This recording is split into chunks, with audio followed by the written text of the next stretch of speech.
Quiero que me cuentes cómo ves la cosa, cómo la ves, y me dice, yo te la voy a contar. Llamame esta noche y charlamos. ¿Cómo estás, Moca? Muy bien, Carlos, gustazo de verte, de hablarte. Sí. Con vos. No, gracias. Es como si te viera, pero te estoy escuchando. Gracias, y mejor quizá, porque por ahí me imaginas mejor. ¿Cómo andás? Bueno, estoy viendo los videograf es una semana, o vienen siendo unos días medio raros para el gobierno, ¿no? Como que viene de tropezón y entre tropezando y resbalando, ¿no? Sí, están en un pasaje muy difícil, que no quiere decir que sea irreversible, pero que está marcando de alguna manera un límite a un avance desaforado, a un avance que es un retroceso para la inmensa mayoría del país, pero el ritmo de la reestructuración del país ha sido intenso. Los costos empiezan, como suele ocurrir, los costos no se perciben apenas se ponen en ejecución las políticas. Una mega devaluación, una devolución de retenciones a los sectores concentrados del agro y de la minería, todo eso parecen cosas que preocupan a un sector reducido de la población, pero a poco andar uno se da cuenta, después vienen las tarifas eléctricas, de gas. El clima está empeorando, creo que hay una dimensión económica muy fuerte y muy central, pero yo creo, Barra, que hay que empezar a hablar más también de cierta tendencia al abuso contra el Estado de Derecho, ¿no? Claro. Desde la prisión de Milagro Sala hasta el decreto que se puede conocer como el decreto Macri, porque lo firmó Macri y es para Macri y la familia de Macri. Sí, ¿no? Para el papá y para él y para su dinero papá. mal habido, digamos, por decreto, que además viola directamente una ley que hace pocos meses se aprobó, no tiene mucho antecedente, ¿no? Hay que empezar a poner un subrayado en eso, porque yo creo que la arbitrariedad y la violencia para el gobierno actual es una de las cartas, y creo que la velocidad con que resolvamos la libertad de Milagro Sala puede depender ya no la suerte de una fuerza política o de otra, sino la salud de la vida democrática de la Argentina, ¿no? Vos decís que ahí con lo de Milagro presa o secuestrada, como sea que esté, define eso. Yo creo que a mí me llama la atención, tuve la oportunidad de escribirlo hace poco, cuando uno ve el tipo de costo político que está dispuesto a pagar el macrismo por continuar con la detención arbitraria de Milagro Sala. Están hablando desde hace muchos años, y en especial desde la última fase de la campaña electoral, decían que había que votar a Macri para recuperar una imagen en el mundo, digamos, ¿no? Sí. Claro, cuando ellos hablan de imagen en el mundo están hablando de la timba financiera como la que se desplegó estos meses, y en una especie de sociedad que más bien parece una colusión con los sectores más retrógrados del capital financiero. Pero también hay una especie de mito que se ha creado en este país en los últimos años, en el sentido de que una política de reparación nacional, de soberanía, de redistribución, es una política que nos enfrenta a la mirada crítica del mundo. Muy bien, vamos a aceptar que eso efectivamente es así, porque acá se considera mirada crítica del mundo lo que dice el Washington Post, ¿no? Sí. Entonces está bien, para la gente que cree eso es parte de la realidad. Ahora, resulta que el mundo en tanto tal, como organizaciones, el mundo, el continente, la OEA, la ONU, la Comisión Interamericana de Derechos Humanos, insisten, a pesar de las réplicas poco claras del gobierno, insisten en el tema. La única respuesta que queremos, dicen ahora, es la libertad de Milagro Sala, porque acá le contestaron que vengan al país, a la Comisión Interamericana, ¿no? Que vengan al país, que se enteren con sus propios ojos, y ellos dicen, está bien, nos interesa mucho, agradecemos mucho la invitación y vamos a ir al país, pero esa no es responder a lo que estamos diciendo. Lo que estamos diciendo se responde liberándola a Milagro Sala. Claro. Entonces, cuando las cosas llegan a ese punto, con un organismo como la Comisión Interamericana, que entre los argentinos, obviamente no es la mayoría de los argentinos la que reconoce de qué se trata, pero todos recordamos aquella visita en 1979, cuando la Comisión Interamericana vino a ver el tema de los desaparecidos, y cuánto oxígeno significó eso para los que estábamos tratando de oponernos a la dictadura, ¿no? Bueno, esa misma comisión, ahora, la misma comisión que se enfrentó con Videla, ahora se enfrenta con Macri. No es un antecedente muy glorioso eso, ¿no? No es lo mismo tampoco ahora después del triunfo de Trump, ¿no es cierto? Bueno, yo creo que ahí hay una pequeña apuestita que hacen ellos, por lo menos debe haber algún sector que está apostando eso, en el sentido de que lo que ocurre con Trump es que la postura políticamente correcta de los Estados Unidos se va a ver debilitada, digamos. Sí. Lo que insinúa Trump es que mucha molestia por la violación de los derechos individuales en cualquier país del mundo no parece ser el sello de su administración, no parece que vaya a ser el sello de su administración. Pero yo creo que eso no se puede. Yo creo que, yo trato de razonar de otra manera. Si ellos no tuvieran si no se estuviera jugando algo muy importante para ellos, que para mí lo que se está jugando es la señal clara a toda la sociedad argentina de que están dispuestos a la arbitrariedad y a la violencia. Para mí ese es el mensaje. Claro. Y ellos sienten que aflojando esto se debilita ese mensaje. Ahora, si apuestan tanto, quiere decir que realmente hay algo muy muy fuerte, algo simbólico muy fuerte. Más allá de que las anécdotas que giran en torno a Milagro Sala y a Jujuy tengan como principal protagonista a la provincia de Jujuy, digamos. La oligarquía jujeña no quiere ver la Milagro Sala caminar libre por la calle. Eso es un poder político en Jujuy que está por encima del macrismo, del Partido Justicialista. Es el poder que maneja los poderes, digamos, ¿no? El que tiene la tierra, el que tiene claro.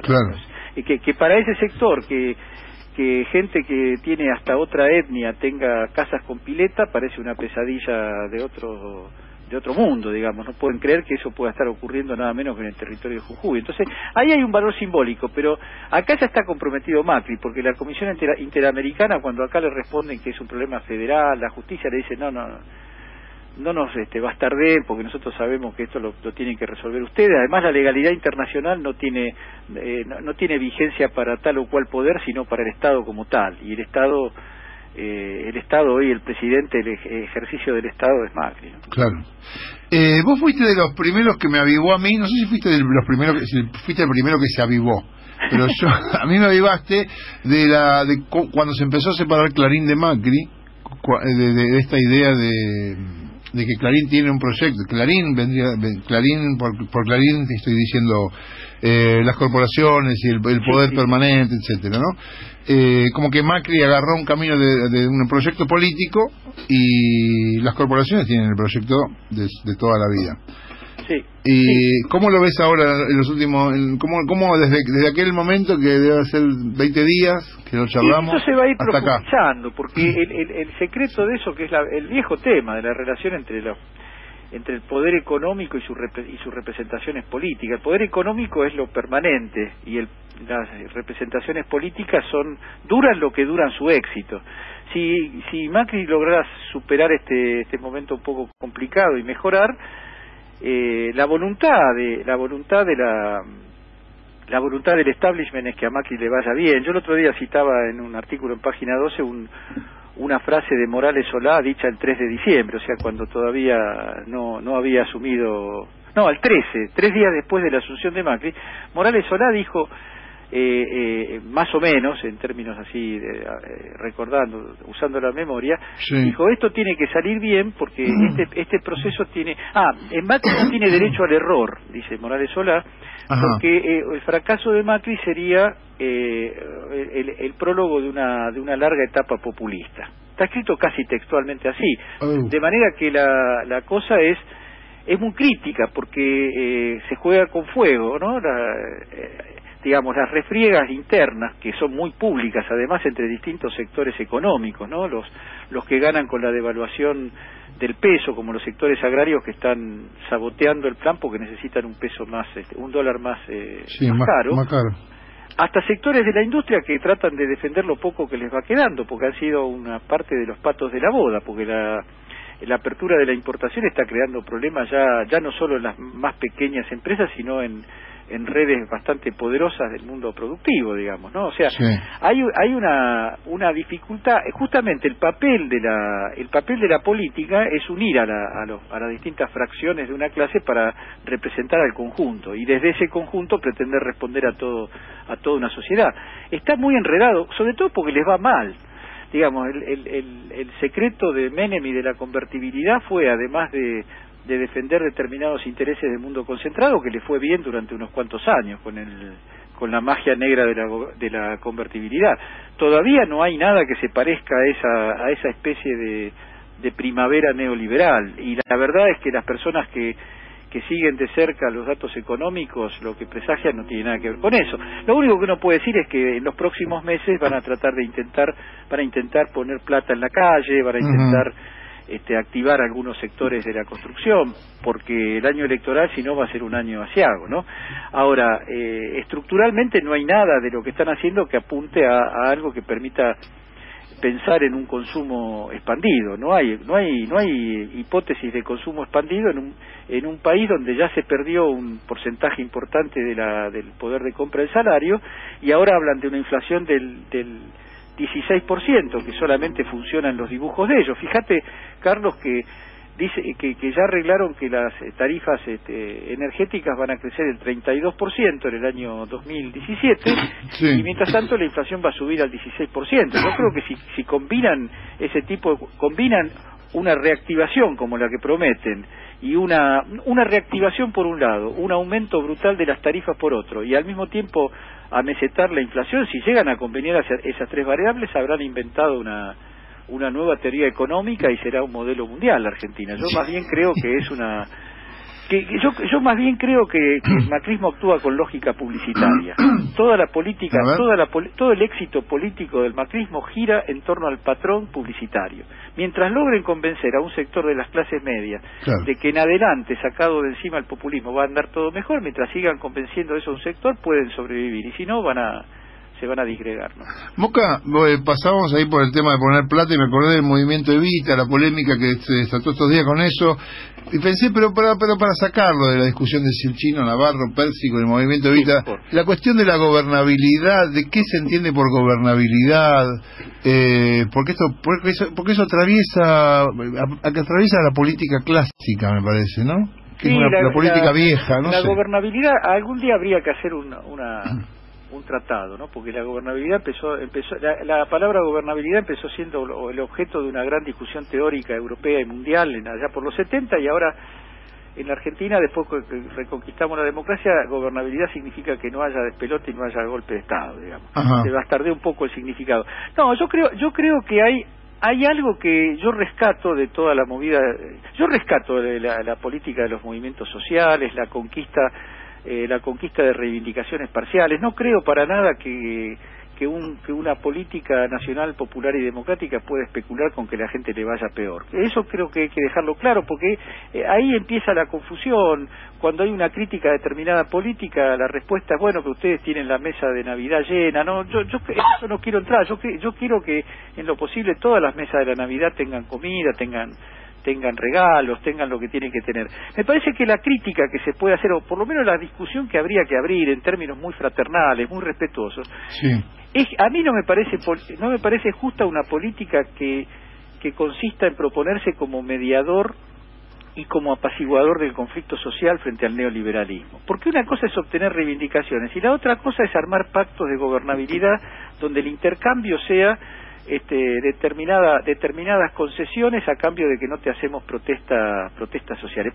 ¿Sabes por qué? Sobre todo porque eso presupone que te estás preparando, o que determinado grupo político se está preparando para una noche larga neoliberal. Y a mí me parece que una política justa en Argentina es una política que no permita que el orden neoliberal se consolide. Una cosa es la consolidación de la democracia y otra cosa es la consolidación del choreo, la consolidación del saqueo. Yo la consolidación del saqueo no la quiero. Y la democracia tiene miles de recursos para explotar. Entre otras cosas, respetar al Congreso, porque ahora ya se hizo una moda ahí en Mi Pago, que es que el Congreso aprueba una ley y después todo el mundo sabe que el presidente la veta. Esto mismo hizo en la ciudad de Buenos Aires. Sí, yo digo, los recursos de la democracia son la gente en la calle exigiendo que se cumplan las leyes, son las protestas pacíficas. Yo creo que la consolidación de la democracia, pensando en salvarle las papas a un gobierno saqueador de los recursos, saqueador de las familias, ofensivo contra los trabajadores, despreciativo de la oposición.